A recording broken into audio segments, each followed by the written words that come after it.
आदाब नमस्कार, मैं शाहिद उमर। स्वागत है आप सभी का सियासत टीवी के साउथ इंडिया एक्सप्रेस में। आइए देखते हैं मुख्य समाचार। एआईएमआईएम सांसद सुनील अवैसी ने कहा कि एसआईआर ममता बनर्जी और एमके स्टालिन दोनों के ही निर्वाचन क्षेत्रों में करवाया गया था और दोनों ही हार गए। संसद में मैंने भी कहा था कि नागरिकता को एसआईआर से जोड़ना गलत है। एमएचए के पास नागरिकता के लिए नियम है, एनआरसी और एनपीआर के नियम भी हैं। यह सिर्फ वोट डालने की बात नहीं है बल्कि अपनी नागरिकता को सुरक्षित रखने की भी बात है। हमें उम्मीद है कि तेलंगाना की रेवंत रेड्डी सरकार इस मामले को गंभीरता से लेगी। एसआईआर ममता बनर्जी और एमके स्टालिन दोनों के निर्वाचन क्षेत्र में करवाया गया था और दोनों ही चुनाव हार गए। बंगाल में क्या टीएमसी ने क्या काम, ये कोर्ट को गए अरे आप करना था। महाराष्ट्र में जाइए, औरंगाबाद में देखिए, मैं 9 तारीख को जा रहा हूं, वहां पे काम चल रहा है। 60 मुस्लिम मेजोरिटी कॉन्स्टिट्यूंसीज हैं, एडिशनल और एक 2022 है जहां पर 30 to 40% मुसलमान है। क्या हो रहा भाई? फिर इतना सोशियो इकोनॉमिक इंडिकेटर्स खराब क्यों वहां पर? 15 साल से तो सरकार है ना, क्या किया आपने? नहीं, सत्ता में आना है, सत्ता में आना है तो आपका क्या फायदा हो रहा है? आपका फायदा हो रहा है, मुसलमान का क्या हो रहा है? आप तो वोटर कैसे ट्रीट कर रहे हो उनको? पिछले साल कलकत्ता हाईकोर्ट ने 5 लाख ओबीसी सर्टिफिकेट कैंसिल किया, उसमें 3 लाख तो मुसलमान के कास्ट सर्टिफिकेट थे। वो लॉस नहीं है मुसलमानों को। तो ये चीजों को देखना पड़ेगा। यकीनन मेरी बातों से बहुत से लोग मुत्तफिक नहीं होंगे और वही लोग चौधरी बनकर नुकसान पहुंचाना चाह रहे हैं। इंडिपेंडेंट पॉलिटिकल लीडरशिप होगी, आपकी आवाज होगी, आपके लिए लड़ने वाला होगा, आपके आंसू को कोई समझने वाला होगा, आपके ख्वाबों को पूरा करने वाला। आप तो सिर्फ वोट डाल के बैठ जा रहे। ममता बनर्जी ने एक बार सही कहा था, दूधल गाय है, मैंने दूध देने वाली गाय, यही हाल हो गया। अभी तो ये सिटीजनशिप का टेस्ट हो गया जो नहीं है। मैंने पार्लियामेंट में भी कहा था कि एसआईआर को आप सिटीजनशिप से जोड़कर ये गलत कर रहे हैं। ये सुप्रीम कोर्ट के जजमेंट के खिलाफ है, क्योंकि मिनिस्ट्री ऑफ होम अफेयर्स तय करती सिटीजनशिप को, उसके एनपीआर एनआरसी के रूल्स भी हैं, मगर इसको आप जोड़ रहे। तो इसीलिए इस एसआईआर में सबकी तवज्जो बहुत जरूरी है। ये सिर्फ वोट डालने का मसला नहीं है, ये आपकी सिटीजनशिप को बरकरार रखने का मसला है। और हम उम्मीद करते हैं कि तेलंगाना की रेवंत रेड्डी की गवर्नमेंट भी इसको सीरियस लेंगी। ममता बनर्जी के कॉन्स्टिट्यूंसी में भी एसआईआर हुआ, समझे, स्टालिन के कॉन्स्टिट्यूंसी में भी एसआईआर हुआ और क्या हुआ? दोनों हार गए। तो इसीलिए ये गवर्नमेंट को, अब यहां की स्टेट गवर्नमेंट भी देख लें उस चीजों को।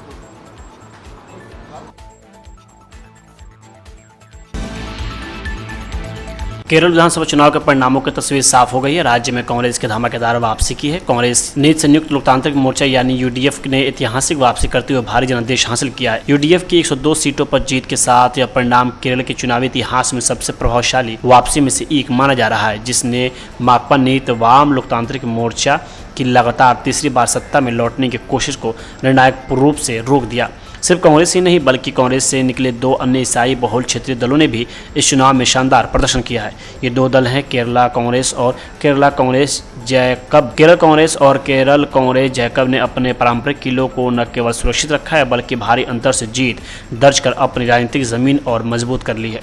केरल कांग्रेस जैकब ने दिग्गज नेता अनूप जैकब ने पेरुवम सीट पर एक बार फिर अपना परचम लहराया है। उन्होंने 44,681 वोट के विशाल अंतर से जीत दर्ज की, जो इस क्षेत्र में उनकी बढ़ती लोकप्रियता को दर्शाता है। अनूप को कुल 89,551 वोट मिले और उन्होंने प्रतिद्वंदियों को रेस से पूरी तरीके से बाहर कर दिया।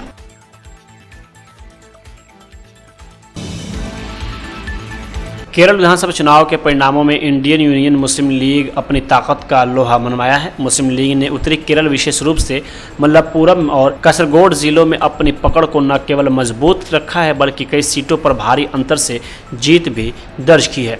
चुनाव आयोग के आंकड़ों के मुताबिक मुस्लिम लीग के दिग्गजों ने अपने प्रतिद्वंदियों को बड़े अंतर से मात दी है। कुणालिकुट्टी ने सबसे ज्यादा 1,31,632 वोट हासिल कर 85,327 वोटों के बड़े अंतर से जीत दर्ज की है, जो पार्टी की लोकप्रियता का प्रमाण है। बड़ी बात यह है कि कुणालिकुट्टी ईसाई धर्म से ताल्लुक रखते हैं और उन्होंने इस सीट पर मुस्लिम उम्मीदवार को ही हराया है। इसी तरह मंजेरी सीट से एडवोकेट एम रहमतुल्लाह ने 57,887 वोटों के अंतर से शानदार जीत हासिल की है।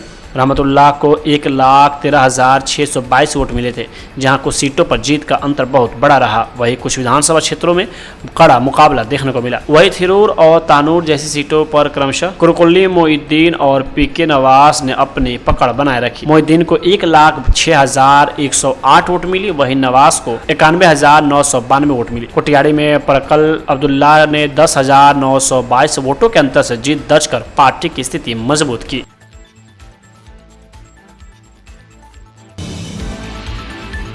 तमिलनाडु की राजनीति में इस बार बड़ा उलटफेर देखने को मिला है। करीब 6 दशक से जारी द्रविड़ दलों के दबदबे को तोड़ते हुए अभिनेता से नेता बनने विजय की पार्टी टीवी के 108 सीटें हासिल कर सबसे बड़ी पार्टी बनी है।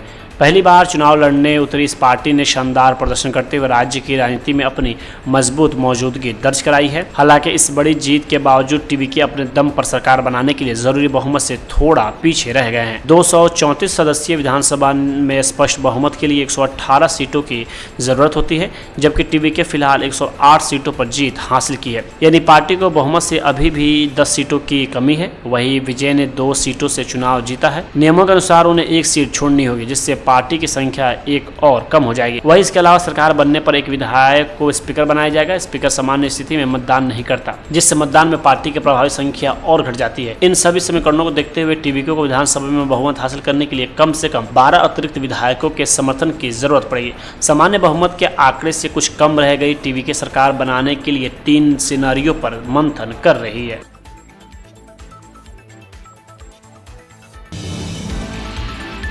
मदुरै सेंट्रल विधानसभा क्षेत्र से टीवीके के विजयी उम्मीदवार बदरुद्दीन ने कहा कि टीवीके प्रमुख विजय तय करेंगे कि हम किसके साथ गठबंधन करेंगे।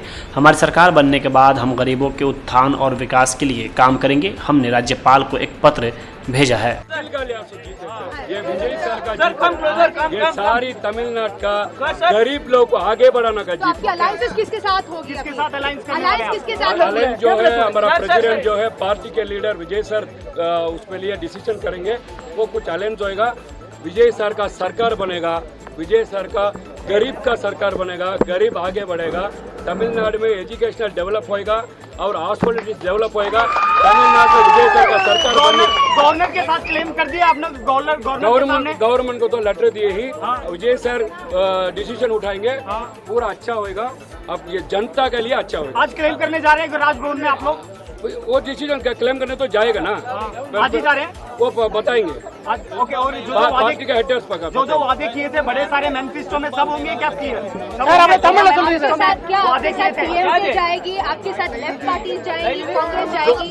जो बोलता है सर वो आके डिसीजन उठाने के लिए हेडर्स इधर है, विजय सर इधर है और हेडक्वार्टर्स के बंदे लोग इधर है। वो बंदे लोग डिसीजन उठाएंगे। ये किसके लिए उठाएंगे? जनता के लिए उठाएंगे, गरीब के लिए उठाएंगे। ये गरीब को कुछ नहीं करे बोल के डीएमके को घर पे भगाए। बाकी के नंबर कहाँ से लेके आएंगे आप? कहाँ से लेके आएंगे? वो होएगा। अब देखो तमिलनाडु में ये मिराकल बना था ना, तमिलनाडु में विजय सर नहीं आएगा, विजय सर 2 सीट आएगा। आज क्या दिया जनता जो है विजय सर का मिराकल दिया है, सरप्राइज दिया है। अब जरा वेट करो, अच्छा अलायंस होएगा, विजय सर का सरकार बनेगा। वो सरकार गरीब का सरकार बनेगा। कांग्रेस के लिए सॉफ्ट कॉर्नर है क्या आपके लिए? वो विजय सर बताएगा, हेडक्वार्टर बताएगा, पूरे साथ बात होएगा ना।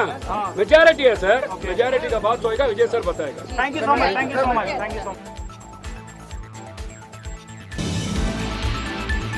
विधानसभा चुनाव के नतीजों पर शिवसेना यूबीटी नेता संजय राउत ने कहा कि मेरा मानना है कि यह लोकतंत्र की जीत नहीं है, यह निश्चित रूप से पीएम मोदी और अमित शाह की जीत है। ठीक वैसे ही जैसे पश्चिम बंगाल और दूसरे राज्यों में एसआईआर के जरिए लाखों वोटरों के नाम हटा दिए गए थे और उन्हें वोट देने का अधिकार नहीं मिला। जीत और हार के बीच 11 लाख वोटों का अंतर है। अगर 9 लाख वोट काट दिए जाएं तो यह पीएम मोदी और अमित शाह की जीत कैसे हो सकती है? मैंने इस तरह के चुनाव पाकिस्तान, रूस और अजरबैजान में देखे हैं। इस तरह का चुनाव ही नहीं है। नतीजे पहले से तय होते हैं और फिर चुनाव करवाए जाते हैं। इस तरह से मैंने तुलना नहीं की। मुझे आपने सवाल पूछा है, लोगों ने क्या कहा कि ये जीत कैसे हो गई। मैं मानता हूँ ये लोकतंत्र की जीत नहीं है। जरूर है मोदी शाह की जीत, ये लोकतंत्र की जीत नहीं है। जिस तरह से पश्चिम बंगाल हो या और राज्यों में एसआईआर के माध्यम से लाखों वोटर्स का नाम काटा गया, इनको वोटिंग का अधिकार नहीं मिला, लाखों लोगों का। ममता बनर्जी का डिफरेंस कितना है? 11 लाख का है। जय पराजय में 11 लाख का डिफरेंस है मेरे हिसाब से, और लगभग 90 लाख और काटे गए। तो जीत कैसी? तो मोदी शाह की जीत हो सकती है। जिस तरह से देश के प्रधानमंत्री, गृह मंत्री एक एक महीना तक डेरा डालकर बैठे थे पश्चिम बंगाल में, तमिलनाडु में, क्योंकि उनको किसी भी हालत में ममता जी को हराना ही था, क्रूप या क्रूप, पाप से या पुण्य से, लेकिन पाप से हरा दिया। इस प्रकार का चुनाव मैंने पाकिस्तान में देखा है, रशिया में भी देखता हूं मैं, अजरबैजान जैसे देश में मैंने चुनाव देखा है। इस प्रकार का चुनाव होता ही नहीं, वहाँ नतीजे पहले फिक्स किए जाते हैं और बाद में चुनाव किए जाते हैं। पश्चिम बंगाल में यही हुआ, तमिलनाडु में यही हुआ है, केरल के लोग ज़्यादा जागरूक है। क्या बोलता है एंटी इनकमेंसी, असम में क्यों नहीं भाई? कौन सा बड़ा काम किया वहाँ के मुख्यमंत्री ने? सबसे ज़्यादा ये जो है एंटी इनकमेंसी तो मोदी जी के खिलाफ चल रही थी, चलनी चाहिए। गुजरात के मुख्यमंत्री के खिलाफ चलनी चाहिए, महाराष्ट्र में चलनी चाहिए। लेकिन जहां अपोजिशन की सरकारें हैं वहां हवा विरोधी चल रही है, सरकार उब चुकी, जनता उब चुकी है। तो आपसे क्यों नहीं उब जाती भाई? क्या करते हो आप लोग? छोड़ दीजिए। पश्चिम बंगाल के नतीजों पर कांग्रेस नेता राहुल गांधी ने कहा कि टीएमसी के हार पर कुछ कांग्रेसी खुश हो रहे हैं। छोटी मोटी राजनीति को एक तरफ रख दे, ये किसी एक पार्टी या दूसरी पार्टी की बात नहीं है, यह देश की बात है। बीजेपी लोकतंत्र को तबाह करना चाहती है। राहुल ने आगे कहा कि असम और बंगाल में बीजेपी ने चुनाव आयोग की मदद से वोट चुराया है। राहुल गांधी ने कहा कि ममता बनर्जी से सहमत हैं, बंगाल में 100 से ज़्यादा सीटें चुराई गई हैं। हमने यह तरीका पहले भी देखा है। इस दौरान उन्होंने मध्य प्रदेश, हरियाणा, महाराष्ट्र और लोकसभा 2024 का भी जिक्र किया। चुनाव चोरी, संस्था चोरी, अब और चारा ही क्या है। बंगाल के नतीजों पर दिल्ली के पूर्व मुख्यमंत्री और आम आदमी पार्टी के राष्ट्रीय संयोजक अरविंद केजरीवाल ने भी कहा कि देश के अंदर संकट छाया हुआ है। बीजेपी ने जनतंत्र की हत्या कर दी है। कहीं पूरे देश में पार्टी जीतकर आ जाए, विधायक तोड़ लेते हैं, जेल भेज देते हैं। केजरीवाल ने कहा कि बंगाल में पिछले 4 महीने से हम देख रहे हैं कि क्या तांडव चल रहा है। बिहार, महाराष्ट्र में यही किया गया, मेरे विधानसभा में भी यही किया गया। वही आगे उन्होंने ये भी कहा कि पूरे देश में यही तांडव चल रहा है। केजरीवाल ने कहा कि पंजाब चुनाव के बाद मोदी सरकार गिरेगी, मोदी सरकार का अंत पंजाब के लोग करेंगे, पंजाब के बाद मोदी जी का आखिरी चुनाव होगा।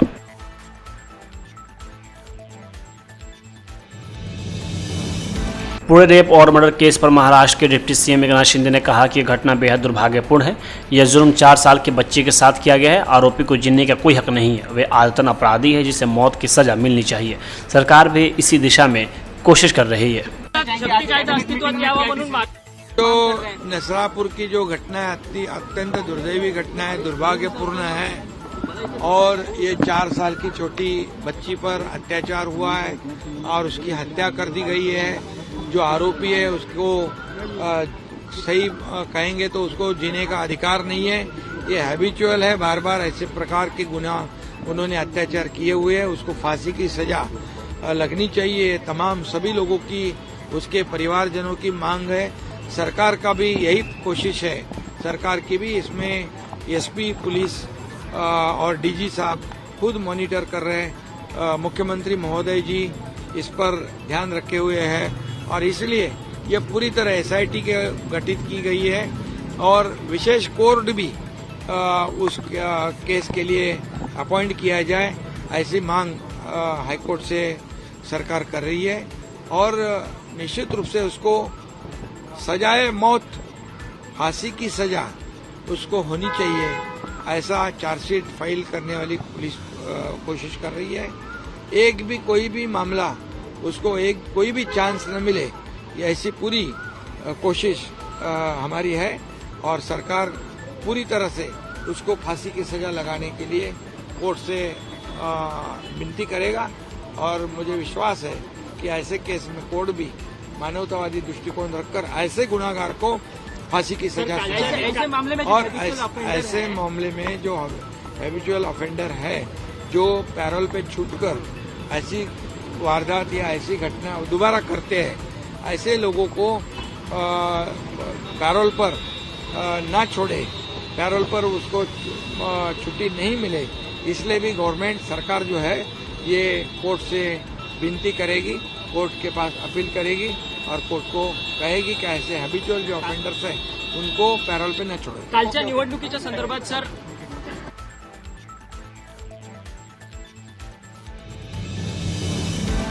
साउथ इंडिया एक्सप्रेस यहीं होता है समाप्त। मुझे दे अब इजाज़त। बाकी खबरों के लिए बने रहें सियासत टीवी के साथ।